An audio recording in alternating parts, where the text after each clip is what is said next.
నమస్తే సార్, నా పేరు బొమ్మశెట్టి సంతోష్. మాట్లాడమా చెప్పమ్మా. నేను ఇదే పాఠశాలలో 10వ తరగతి చదువుతున్నాను.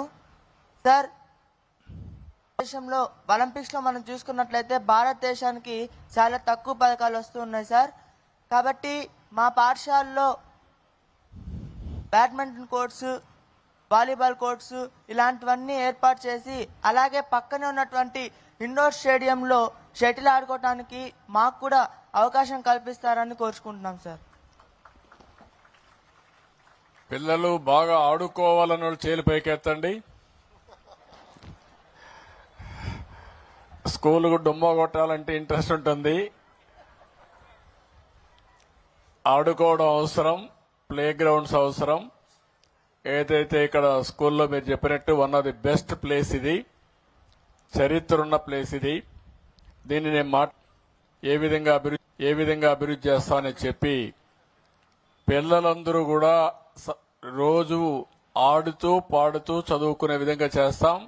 మంచి ప్లే గ్రౌండ్స్ క్రియేట్ చేస్తామని చెప్పి కూడా మీకు హామీ ఇస్తున్నా. అయితే నువ్వు ఉండవు అప్పటికి.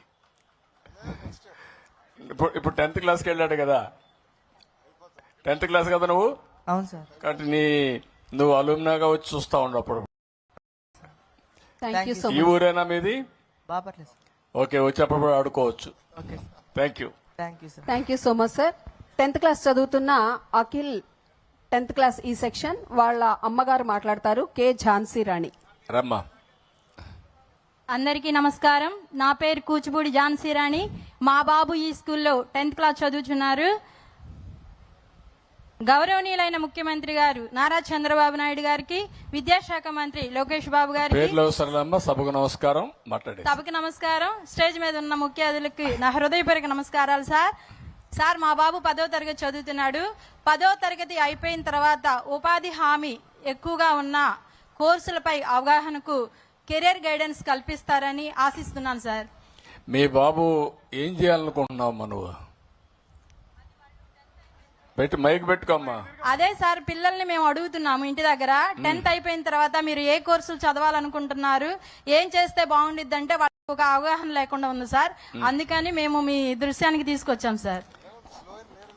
కాదమ్మా, మీ భర్త ఏం చేస్తాడు? పెయింటింగ్ చేస్తారు సార్. పెయింటింగ్ చేస్తాడు. నువ్వేం చదువుకున్నావమ్మా? నేను 10th చదువుతున్నాను సార్. ఆయన కూడా 10th క్లాస్. ఇద్దరు? అవును సార్. ఓకే, మీ అబ్బాయి కూడా ఇప్పుడు 10th వచ్చాడు? అవును సార్. ఒకే అబ్బాయా? ఇద్దరు బాబులు సార్. ఇద్దరు బాబులు. అదేమ్మా, ఇప్పుడు నువ్వు ఇద్దరు పిల్లలను కూర్చొని పెట్టి ఏమవుతారు, వాళ్ళ భవిష్యత్ ఏంటి అని ఎప్పుడన్నా మాట్లాడారు మీరు? మాట్లాడుతున్నాను సార్. ఎప్పుడు మాట్లాడారు? ప్రతిరోజు ఖాళీగా ఉన్నప్పుడు. ఉన్నాడు ఎక్కడ మీ వాడు? ఉన్నాడు సార్. ఎక్కడ పిలు? పేరు పెట్టి పిలు. ఎక్కడ? పేరు పెట్టి పిలు. అఖిల్. పరిగెత్తారా? ఎక్కడున్నావు? రారా. వచ్చే పరిగెత్తుకుంటూ వచ్చామ్మా. పరిగెత్తారా వాళ్ళ. Run run.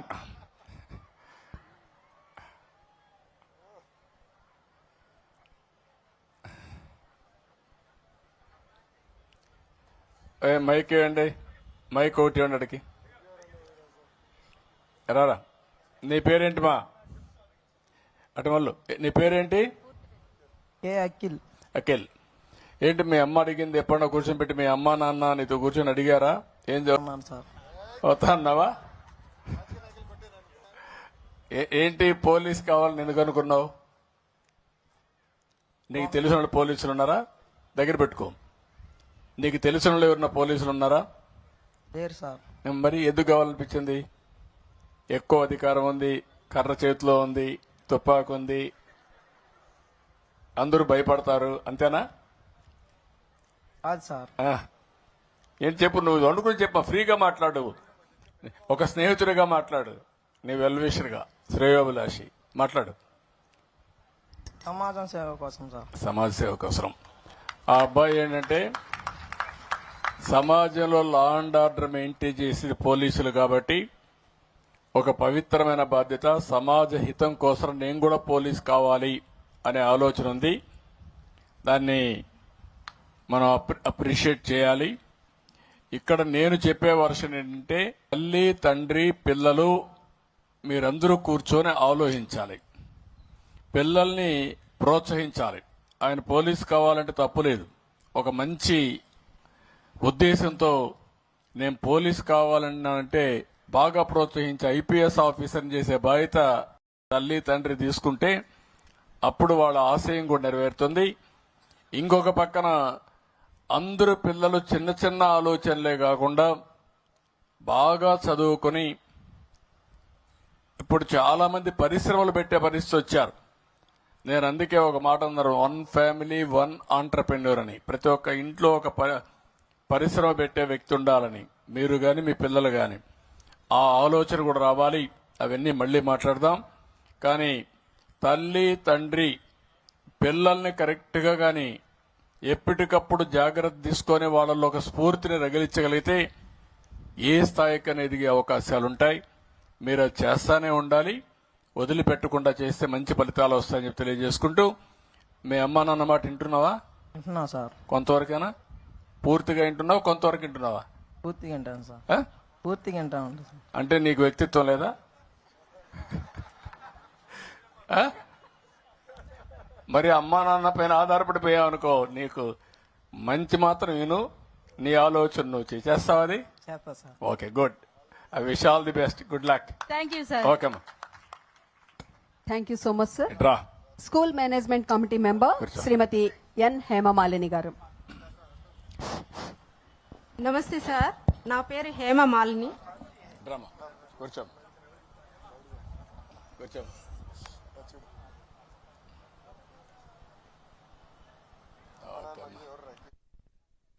నమస్తే సార్, నా పేరు హేమమాలిని. ఎస్ఎంసి మెంబర్గా పనిచేస్తున్నాను. మున్సిపల్ స్కూల్లో జరుగుతున్న మెగా పేరెంట్ టీచర్స్ మీటింగ్ కి హాజరైనటువంటి ముఖ్యమంత్రి వర్యులు నారా చంద్రబాబు నాయుడు గారికి, అదే విద్యాశాఖ మంత్రి నారా లోకేష్ గారికి, ఇతర మంత్రి వర్యులకి, ఉపాధ్యాయులందరికీ నా నమస్కారాలు. పిల్లలకి నా ఆశీస్సులు సార్. చిన్న విన్నపం సార్. 7 సంవత్సరాల క్రితం మా స్కూల్లో బిల్డింగ్ స్టార్ట్ చేశారు సార్. దానిని మధ్యలో నిలిపివేశారు. మీ చేతుల మీదుగా దాన్ని పూర్తి చేస్తారని కోరుకుంటున్నాం సార్. అదేవిధంగా మీ చేతుల మీదుగానే ప్రారంభిస్తే ఆ రోజే మా మున్సిపల్ స్కూల్కి నిజమైన పండగ సార్. ఓకే అమ్మా, ఒక సంవత్సరం కూడా లేదు. ఇప్పుడే నేను మాట్లాడినప్పుడు చెప్దాం అనుకున్నాను, నువ్వు అడిగావు కాబట్టి చెప్తున్నా. కలెక్టర్కి ఆదేశాలు ఇస్తున్నా, మినిస్టర్ గారు కూడా ఆదేశాలు ఇస్తున్నా. రాబోయే జూన్ కంతా బిల్డింగ్స్ పూర్తి చేసి కొత్త బిల్డింగ్ లోనే స్కూల్ ఉంటుంది. అది చేస్తారు, అవి కంప్లీట్ చేస్తాం. Thank you very much sir. Okay అమ్మా, good. Thank you so much sir. తదుపరి ఈ పాఠశాలలో సోషల్ స్టడీస్ అసిస్టెంట్ గా పనిచేస్తూ ఉన్నారు శ్రీ కోటేశ్వరరావు గారు. వారి సంభాషణ.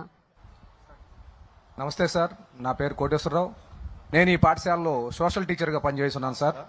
సార్, సత్ప్రవర్తన, నైతిక విలువలు, మానవ సంబంధాలకు నిలయమైనటువంటి మన సమాజం అవి రోజు రోజుకి పెరిగిపోవటం మనం గమనిస్తున్నాం సార్.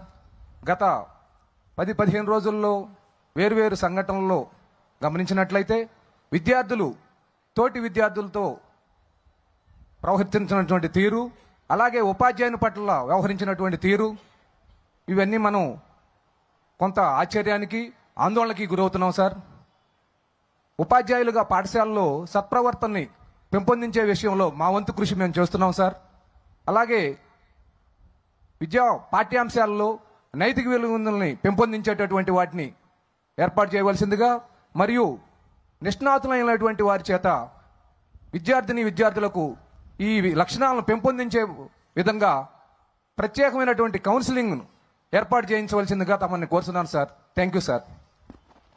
Thank you. మీ పేరేంటి? కోటేశ్వరరావు సార్. ఇప్పుడే కోటేశ్వరరావు గారు చెప్పినట్టు విలువలు అనేవి చాలా ముఖ్యం. మనకు పెద్ద వారసత్వ సంపద ఇది. అలాంటి విలువలు పెంచడానికి మీరు చెప్పినట్టు ఎవరైతే చాగంటి కోటేశ్వరరావు విలువల గురించి ఎక్కువ మాట్లాడుతూ చాలా ప్రచారం చేస్తూ బాగా పాపులర్ అయ్యాడు. ఆయన్ని రాష్ట్ర ప్రభుత్వం తరపున అడ్వైజర్గా పెట్టి స్టూడెంట్స్ లో విలువలు ఏ విధంగా పెంచాలనో దానికి ప్రత్యేకంగా అప్పచెప్పాం. కేబినెట్ ర్యాంక్ కూడా ఇచ్చాం.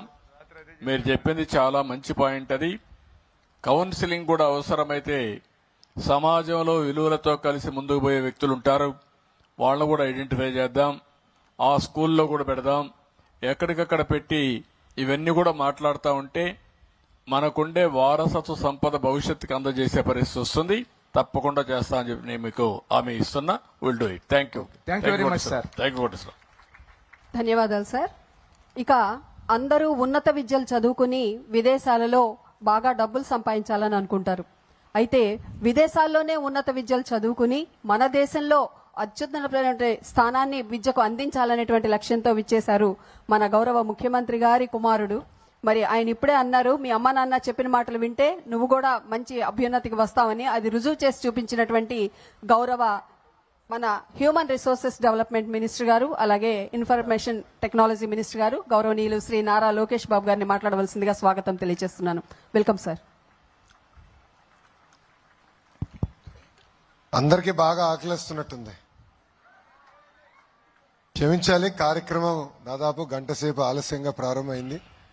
వేదిక మీద ఉన్న పెద్దలందరికీ పేరు పేరున నా హృదయపూర్వక నమస్కారాలు. ఈరోజు ఈ మెగా టీచర్ మన మెగా పేరెంట్ టీచర్ మీటింగ్ చూస్తే నాకు చిన్నప్పుడు నా స్కూల్ గుర్తొస్తుంది.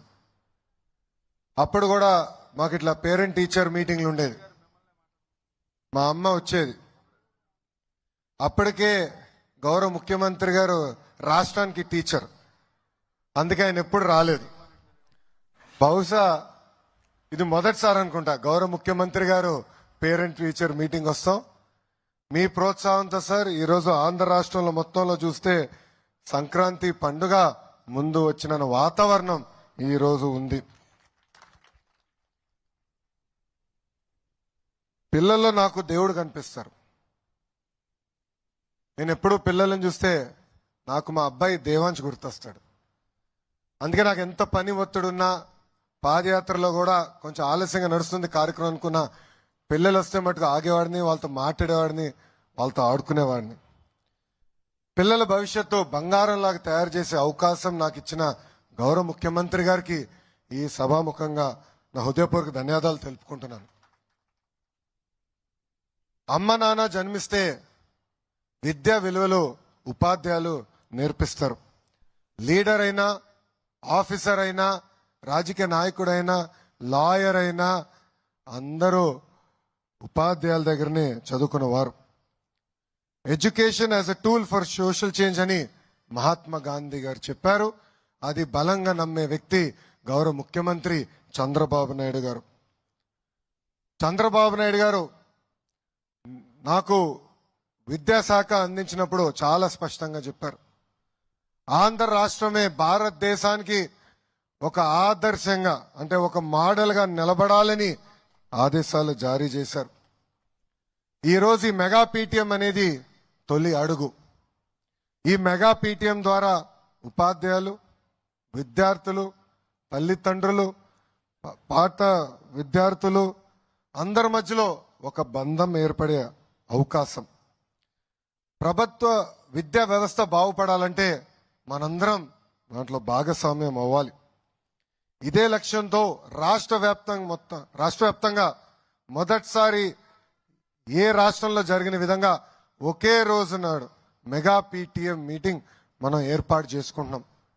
దీంట్లో దాదాపు 45,000 పాఠశాలలు, 35 లక్షల మంది విద్యార్థులు, సుమారుగా 70 లక్షల మంది తల్లిదండ్రులు, 1,88,000 ఉపాధ్యాయులు, 50,000 మంది ప్రజాప్రతినిధులు ఈ కార్యక్రమంలో పాల్గొంటున్నారు. ఈ సమావేశంలో పిల్లలు ఎలా చదువుతున్నారు, పిల్లలు ఎక్కడ వెనుకబడి ఉన్నారు, వాళ్ళని ఎలా ప్రోత్సహించాలి, వాళ్ళని ఎలా ముందలు తీసుకెళ్ళడానికి ఈరోజు ఉపాధ్యాయులు తల్లిదండ్రులతో మాడతాం స్వయంగా నేను చూసా. మీరు ఇక్కడ కానీ ఒక్కసారి చూస్తే స్కూల్కి కూడా ఒక రిపోర్ట్ కార్డు తయారు చేశాం. గౌరవ ముఖ్యమంత్రి గారు ప్రతి స్కూల్కి 5 స్టార్ రేటింగ్ లో ఎక్కడుందో మీరు చెప్పాలని చెప్పారు. మౌలిక సదుపాయాలతో పాటు పిల్లలు ఎలా చదువుతున్నారు, ఉపాధ్యాయుల అటెండెన్స్ ఏంటి, పిల్లల అటెండెన్స్ ఏంటి, వాళ్ళ మార్కులు ఏంటి, మొత్తం జతపరిచి ఈ స్టార్ రేటింగ్ చేయమని చెప్పారు. విద్యార్థులు కూడా మొదటిసారి మనం రిపోర్ట్ కార్డు ఇచ్చాం. మీ చేతుల్లో రిపోర్ట్ కార్డు ఉంటే ఎత్తి పైకి చూపించమని అందరినీ కోరుతున్నాం. అందరు చూపించండి ఒకసారి. దాంట్లో మీకు రెండు ఉన్నాయి, ఒకటి రిపోర్ట్ కార్డ్, ఇంకొకటి హెల్త్ కార్డ్. ఆ హెల్త్ కార్డులో మన పిల్లల ఆరోగ్యం ఎలా ఉంది, ఏమైనా ఇబ్బందులు ఉన్నాయా, ఏమైనా సరిదిద్దుకోవాలని కూడా ఈరోజు హెల్త్ క్యాంప్ ఏర్పాటు చేసి ప్రతి పాఠశాలలో ఇది నిర్వహిస్తున్నాం. గతంలో మనందరం చూసాం, చంద్రబాబు నాయుడు గారు విద్య పైన చాలా ఫోకస్ పెట్టారు. ఆనాడే స్మార్ట్ క్లాస్ రూమ్స్ తీసుకొచ్చి టెక్నాలజీతో జోడించి చేస్తాం జరిగింది. విద్యా వ్యవస్థని గత 5 సంవత్సరాలు దారి తప్పిన విద్యా వ్యవస్థని గాడిలో పెట్టాలన్న బాధ్యత నాకు గౌరవ ముఖ్యమంత్రి గారు ఇచ్చారు. విద్యాశాఖ అంటే ఎన్నో సవాళ్ళు, సంఘాలు ఉంటాయి. ఒక నిర్ణయం తీసుకోవాలంటే పిల్లల భవిష్యత్తు దానిపైన ఆధారపడి ఉంటుంది. నేను విద్యాశాఖ మంత్రి అవుతున్నానంటే 99% మంది నాకు మెసేజ్ పెట్టి ఆ శాఖను ఎందుకు తీసుకుంటున్నావు అని అడిగారు. ఆ రోజే నేను అనుకున్నా, అబ్బా ఇది అద్భుతమైన శాఖ, ఇక్కడ నా అవసరం ఉంది, ఒక ఛాలెంజ్ గా తీసుకుని వ్యవస్థని సెట్ చేస్తానని మనసులో అనుకున్నాను. గతంలో చూసాం, ప్రతి కార్యక్రమంలో పార్టీ రంగులుండేది, ప్రజాప్రతినిధులు, రాజకీయ నాయకులు ఫోటోలు ఉండేది. గౌరవ ముఖ్యమంత్రి గారు చెప్పి అన్నిట్లో ఫోటోలు తీసేశాం. ఈ రోజు మీరు చూస్తే మీకు ఇచ్చే రిపోర్ట్ కార్డులో ఎవ్వరి ఫోటోలు లేవు. రాబోయే సంవత్సరం ఇచ్చే పుస్తకాల్లో రాజకీయ నాయకుల ఫోటోలు ఉండవు, పార్టీ రంగులు ఉండవు. అంతేకాదు, పాఠశాలలో ఏమైనా సంక్షేమ కార్యక్రమాలు చేయాలంటే పెద్దల పేరు పెడతాం జరిగింది. దాంట్లో భాగంగా డాక్టర్ సర్వేపల్లి రాధాకృష్ణ గారి పేరుతో స్టూడెంట్ కిట్లు ఇస్తున్నాం. ఇంకో పక్కన డొక్క సీతమ్మ గారి పేరుతో మధ్యాహ్న భోజనం కూడా మన ప్రభుత్వం ఈరోజు అందిస్తుంది. ఇంకా మన ప్రభుత్వం కూడా ఒక నిర్ణయం తీసుకుంది, ఉపాధ్యాయులు చదువులు చెప్పాలి, అది వాళ్ళకున్న ఏకైక బాధ్యత. అంతేగాని మరుగుదొడ్లు ఫోటోలు తీస్తాం, భోజనాల దగ్గర ఫోటో తీస్తాం, ఇవన్నీ ఆపేసేయమని నేను ఇప్పటికీ అధికారులు కూడా ఆదేశాలు జారీ చేస్తాం జరిగింది. అంతేకాదు, మన ప్రభుత్వం ఏర్పడిన వెంటనే 16,300 ఉపాధ్యాయుల పోస్టులు భర్తీ చేసడానికి మెగా డిఎస్సి కూడా ప్రకటించాం. వచ్చే 6 నెలల్లో ఆ ప్రక్రియ కూడా పూర్తి చేస్తాము. ఉపాధ్యాయుల పిల్లలకు అందించే బాధ్యత కూడా మన ప్రభుత్వం తీసుకుంటుందని ఈ సభాముఖంగా హామీ ఇస్తున్నాం. ఇంకా Andhra model of school education మనం రూపొందించుకుంటున్నాం. పిల్లలు కాదు, పిడగలను తయారు చేసే బాధ్యత మీ లోకేష్ తీసుకుంటాడని ఈ సభాముఖంగా రాష్ట్ర వ్యాప్తంగా ఉన్న తల్లిదండ్రులందరికీ నేను హామీ ఇస్తున్నా. కేజీ నుంచి పీజీ వరకు కరికులం ని బలోపేతం చేస్తున్నాం. చదువుతో పాటు నైతిక విలువలు చాలా చాలా అవసరం. ఈరోజు నేను కొన్ని విషయాలు చెప్పాలనుకుంటున్నా. మనం మాట్లాడుతూ గాజులు తొడుక్కున్నావా అంటారు, లేదంటే ఇంట్లో ఎవరైనా ఏడుస్తుంటే అమ్మాయిలాగా ఏడవద్దు అంటారు. అది కరెక్ట్ కాదు. అది ఎప్పుడు చెప్పినా నాకు చాలా బాధ కలుగుతుంది.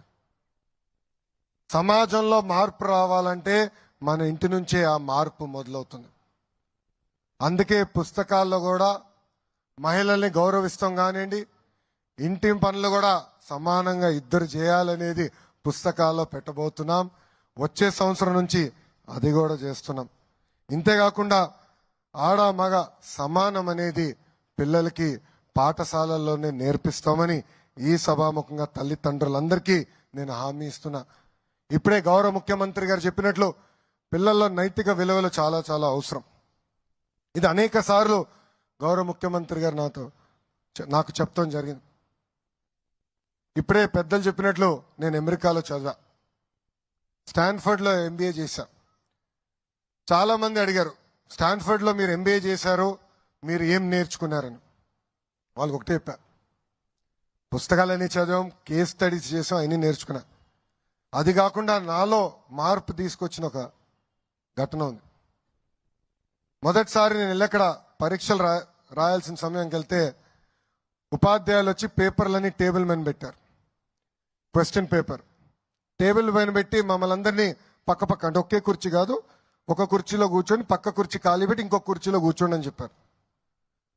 కూర్చున్న తర్వాత ఆయన అందరికీ పేపర్లు ఇచ్చి ఇంకా మీరు ఎగ్జామ్ రాయండి అని చెప్పి ఆయన వెళ్ళిపోయారు. క్లాస్ నుంచి వెళ్ళిపోయారు. స్టాన్ఫర్డ్ లో ఆనర్ కోడ్ అని ఉంది.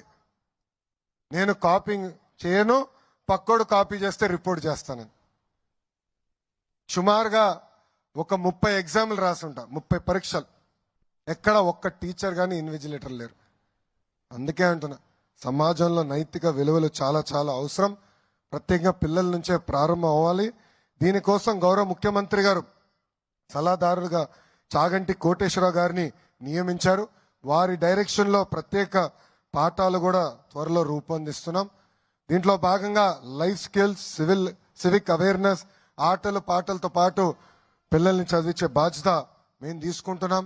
ఇంకా విద్యార్థులు సామర్థ్యాన్ని పరీక్షించేదానికి, తెలుసుకునేదానికి డిజిటల్ క్లాస్ రూమ్స్, కేవలం ఏదో టీవీ పెడతాం కాదు, టెక్నాలజీతో జోడించి డిజిటల్ క్లాస్ రూమ్స్ త్వరలోనే ల్యాబ్స్ కూడా ఏర్పాటు చేయబోతున్నాం. ఇంకా మీ పిల్లలు టెక్స్ట్ బుక్ లో ఏం చదువుతున్నారని కాకుండా చదివింది ఎంతవరకు వాడగలుగుతున్నారు, రోజువారీలో ఎట్లా వాడగలుగుతున్నారు, దానిపైన కూడా తల్లిదండ్రులకి మేము తెలియజేస్తాం.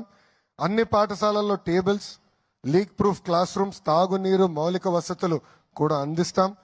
విద్యాశాఖలో ఏ నిర్ణయం తీసుకున్నా అందరితో మేము చర్చిస్తాం, ఉపాధ్యాయులతో చర్చిస్తాం. త్వరలో తల్లిదండ్రులు కూడా ఒక యాప్ ఇస్తాం. దాని ద్వారా మీ అభిప్రాయాలు కూడా తెలుసుకున్న తర్వాతనే అవి అమలు చేస్తాం. అమలు చేసే సమయంలో ఏమైనా లోటుబాటు ఉంటే సరిదిద్దుకునేందుకు కూడా మీ ప్రభుత్వం సిద్ధంగా ఉందని ఈ సభాముఖంగా మీ అందరికి తెలుపుకుంటున్నాను.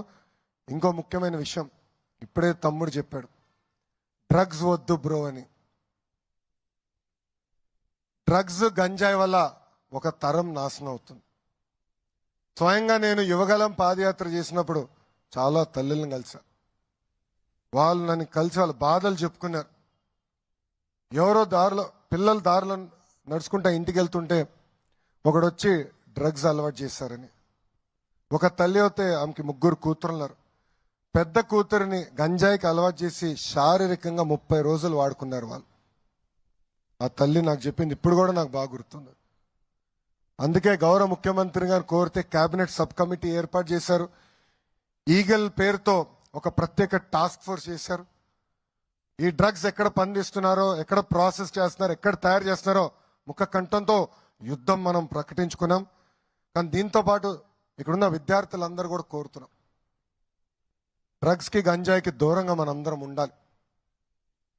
మీరందరూ సినిమా చూడాలంటే థియేటర్కి వెళ్తారు, అవునా కాదా? థియేటర్కి వెళ్తారు. అక్కడ సినిమా వేసే ముందల ఒక వ్యక్తి వస్తారు. అతని పేరు గుర్తుందా? గట్టిగా చెప్పండి. ముఖేష్. అందరికీ గుర్తుంది. ముఖేష్ కి క్యాన్సర్ వస్తుంది. క్యాన్సర్తో చాలా బాధపడుతూ ఉంటాడు, మాట్లాడలేకపోతారు. వాళ్ళ తల్లిదండ్రులు ఇబ్బంది పడుతూ ఉంటారు, భార్య ఇబ్బంది పడుతూ ఉంటారు. డ్రగ్స్, గంజాయి దానికన్నా దారుణమైంది. అందుకే డ్రగ్స్ వద్దు బ్రో, డోంట్ బి ముఖేష్ అని ఈ సభాముఖ విద్యార్థులందరినీ నేను కోరుతున్నా. చివరిగా విద్యా వ్యవస్థలో కొత్త కొత్త విధానాలు మేము తీసుకొస్తున్నాం.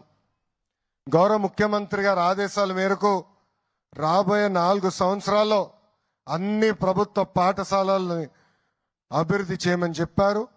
అన్ని పాఠశాలల్లో కనీసం 4 స్టార్ రేటింగ్ తీసుకురమని గౌరవ ముఖ్యమంత్రి గారు మాకు ఆదేశాలు జారీ చేశారు. తూచా తప్పకుండా అది సాధిస్తాం. కానీ అన్ని చేయాలంటే ఉపాధ్యాయుల సహకారం నాకు చాలా చాలా అవసరం. తల్లిదండ్రుల సహకారం నాకు చాలా చాలా అవసరం. ఒక మిషన్ మోడ్ లో మేము ఈ కార్యక్రమం చేపడుతున్నాం. అందుకే రాబోయే రోజుల్లో మీ అందరి ఆశీస్సులు, సహకారం నాకు లభిస్తుందని ఈ సభాముఖంగా కోరుకుంటూ, నాకు ఇంత అద్భుతమైన అవకాశం ఇచ్చిన బాపట్ల హై స్కూల్కి, అదేవిధంగా ఇక్కడున్న ఉపాధ్యాయులకి, తల్లిదండ్రులకి, అధికారులందరికీ పేరు పేరున నా హృదయపూర్వక ధన్యవాదాలు తెలుపుకుంటూ మీ అందరి దగ్గర నుంచి సెలవు తీసుకుంటున్నాను. అందరికీ నమస్కారం. జై హింద్. ధన్యవాదాలు సార్. వరదలు, తుఫానులు ఎన్ని ఎదురైనా ప్రజలను కంటికి రెప్పలా కాపాడుకున్నారు విద్య, విజ్ఞానము, సాంకేతిక అభివృద్ధితో దేశంలోనే ఆంధ్రప్రదేశ్ను ప్రథమ స్థానంలో నిలిపారు.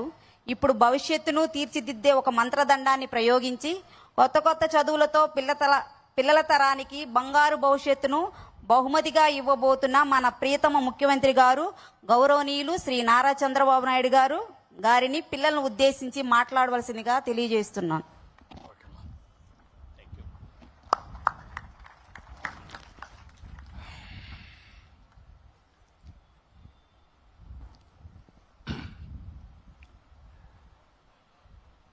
ఈ స్కూల్ యొక్క ప్రధాన ఉపాధ్యాయురాలు రాజశ్రీ గారు, ఉపాధ్యాయురాలు శ్రీదేవి గారు, స్కూల్ మేనేజ్మెంట్ కమిటీ చైర్మన్ అయినటువంటి నాగలక్ష్మి గారు, పేరెంట్ అయినటువంటి జ్యోత్స్న గారు, గౌరవ మంత్రివర్యులు నారా లోకేష్ గారు, బాపట్ల ఎమ్మెల్యే నరేంద్ర వర్మ గారు, బాపట్ల ఎంపీ కృష్ణప్రసాద్ గారు, సెక్రటరీ స్కూల్ ఎడ్యుకేషన్ కోన శశిధర్ గారు, కమిషనర్ విజయరామరాజు గారు, కలెక్టర్ మురళీ గారు, ఈ కార్యక్రమానికి వచ్చినటువంటి ప్రత్యేకంగా పేరెంట్స్ అందరికీ, టీచర్స్కు, అదే మరి విద్యార్థులందరికీ పేరు పేరున మనస్ఫూర్తిగా నా నమస్కారాలు, అభినందనలు, శుభాభినందనలు. ఈరోజు మిమ్మల్ని అందరినీ చూస్తే చాలా సంతోషంగా ఉంది. ఇలాంటి సమావేశాలు దగ్గర మీరు చూస్తే 44,303 స్కూల్లో ఇదే సమయంలో సుమారు 1,20,00,000 మంది అటెండ్ అవుతున్నారు. దీన్ని ఒక మెగా పేరెంట్ టీచర్స్ డేగా మనం ఇది చేసుకుంటున్నాం. ఇది చరిత్రలో గిన్నీస్ రికార్డులో శాశ్వతంగా లిఖించదగ్గ రోజు అని చెప్పి కూడా నేను మీకు తెలియజేస్తున్నా. విద్యాశాఖలో పెను మార్పులు రాబోతున్నాయి. ఇంతవరకు మనందరం కూడా ఆలోచించింది ఎక్కువగా హార్డ్వేర్ పైనే, అంటే బిల్డింగులు కావాలి, టీచర్లు కావాలి, ఇవన్నీ కూడా చేశాం. కానీ మొట్టమొదటిసారిగా ఒక్కసారి చూస్తే కనెక్టివిటీ తీసుకొచ్చారు నారా లోకేష్ గారు, శశిధర్ గారు. ఆ కనెక్టివిటీ ఏంటంటే ఒక పక్క విద్యార్థి, ఒక పక్క టీచర్, ఇంకొక పక్క తల్లి తండ్రి, మూడోది గవర్నమెంట్. ఈ 4 కలిసి ఒక మెగా టీచర్ పేరెంట్స్ డేని ఏర్పాటు చేసుకోవడం, ఇది చరిత్రలోనే, ఆంధ్రప్రదేశ్ రాష్ట్ర చరిత్రలోనే మొట్టమొదటిసారిగా ఈ కార్యక్రమానికి నాంది పలికాం. ఇది చాలా మంచి ఈవెంట్ అని చెప్పి నేను మీకు తెలియజేస్తున్నా. ఇక్కడుండే పేరెంట్స్ అందరికీ ఒకటే విజ్ఞప్తి చేస్తున్నాను. మనం పుట్టినప్పటి నుంచి చనిపోయే వరకు ప్రతి క్షణం నేర్చుకుంటానే ఉంటాం. నేను అందుకే ఒక మాట చెప్తాను, అనునిత్యం నేను ఒక స్టూడెంట్ని. నేను నేర్చుకున్న విషయాలు మళ్లీ ప్రజల కోసం అమలు చేస్తూ ఉంటాను. ఇక్కడుండే స్టూడెంట్స్ కానీ పేరెంట్స్ కానీ మీరు గుర్తుపెట్టుకోవాల్సిన అవసరం ఉంది. కొత్త విషయాలు మీరు కూడా నేర్చుకుని మీకు, మీ కుటుంబానికి ఏ విధంగా ఉపయోగపడతాయో అవన్నీ కూడా ఎప్పటికప్పుడు అమలు చేయాల్సిన అవసరం ఉంది. పిల్లలందరికీ ఒకటే విజ్ఞప్తి చేస్తున్నా, మనందరం కూడా మన సంస్కృతి ఇప్పుడే చాలా మంది మాట్లాడారు. మాతృదేవో భవ, మొట్టమొదటిసారిగా గుర్తొచ్చేది తల్లి, జన్మనిచ్చింది తల్లి. అందుకే నేను ఒక టీచర్స్ దీంట్లోకి పోతే, పేరెంట్స్ దీనికి పోతే